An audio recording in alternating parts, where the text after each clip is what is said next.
नमस्कार दोस्तों, आज मेरे हाथ में आप ये देख रहे हैं जो कि कहलाया जाता है कि सुलेमानी पत्थर, जिसे कि ये कहा जाता है कि पत्थरों में पत्थर सुलेमानी पत्थर। ये कब पहनना है, आपको क्या फ़ायदे देगा, क्यों इसे पहना जाता है, कैसे पहना जाता है, क्या इसमें पहनने के लिए हमें मुख्य बातों का ध्यान रखना है, क्या क्या ओवरऑल चीज़ें, यानी कि आपके सामने ये सारी चर्चा मैं करने वाला हूँ। आपको A to Z इन्फॉर्मेशन इसकी आज मैं बताऊँगा। देखिए, सुलेमानी पत्थर जो कि काले और सफ़ेद रंग में पाया जाता है, ठीक है। ये काले सफ़ेद रंग का पत्थर होता है जिसे सुलेमानी पत्थर कहा जाता है। इसको ये देखिए रिंग में भी पहन सकते हैं आप, गले में पेंडेंट बना के पहन सकते हैं आप, ब्रेसलेट पहन सकते हैं, या फिर अपने घर में आप इसको मान लीजिए कोई रोगी है तो उसके सिरहाने के नीचे रख सकते हैं। अब ये पहना कब जाता है ये समझिए।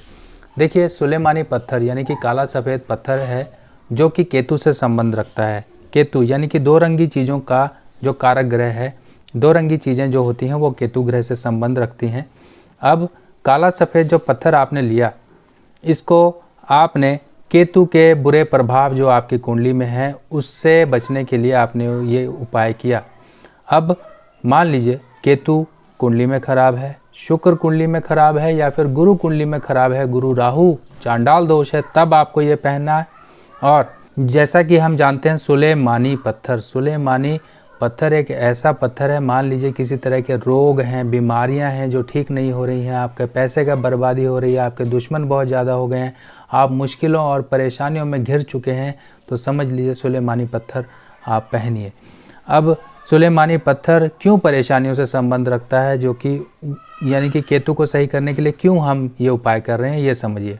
केतु, जैसा कि हम जानते हैं केतु परेशानियों का कारण है। मान लीजिए आपको केतु संबंधी कोई पीड़ा है जीवन में, तब आपके मुंह से बस कराहटें ही निकलेंगी, आपके मुंह से आ ही निकलेगी, आप कुछ नहीं कर पाओगे, क्योंकि वो समय ही आपका इस तरह से होगा कि आप हमेशा परेशान रहोगे।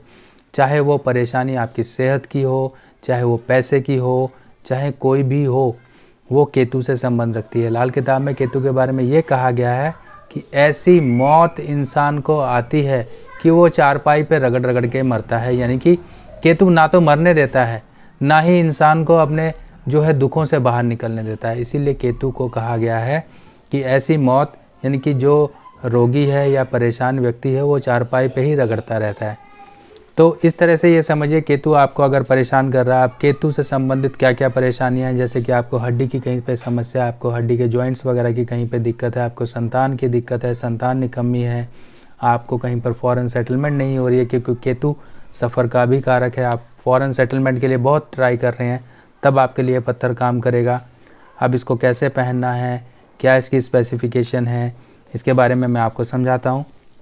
तो सबसे पहले हम समझ लेते हैं इसके बारे में। ये देखिए इसका नेचुरल नेम, ये देखिए नेचुरल यहाँ पे लिखा है सुलेमानी हकीक, यानी कि जो हिंदी नेम है। बाकी इसका नाम जो जेमस्टोन की कैटेगरी में जो नाम है वो है नेचुरल कैल्सीडोनी, ठीक है। अब ये नेचुरल कैल्सीडोनी एक जेमस्टोन है और ये कोई रत्न की कैटेगरी में नहीं आता है, वो राशि रत्न की कैटेगरी में नहीं आएगा ये, क्योंकि ये राशि रत्न नहीं है और इसको कोई भी धारण कर सकता है। धारण करने का सिंपल सा बेसिक लॉजिक और बेसिक फैक्टर यही है कि अगर आप परेशानियों में हैं तो आप धारण करिए। परेशानी कैसी है, चाहे वो बीमारी है, चाहे आपके ऊपर नज़र बाधा, कोई जादू टोना टोटका करता है, आपके काम चलते चलते बन गए हैं, जो बन रहे थे वो बिगड़ गए हैं, काम नहीं बन रहे हैं, आप परेशानियों में आ गए हो, तब आप समझ लीजिए कि आपको सुलेमानी पत्थर परेशानियों से निकालने में काफ़ी ज़्यादा सहायक सिद्ध होगा। आप एक बार पहनिए, आपको बेनिफिट मिलेगा। बाकी नेक्स्ट बढ़िया सी इन्फॉर्मेशन के साथ फिर दोबारा आपके साथ मैं आऊँगा। तब तक के लिए नमस्कार।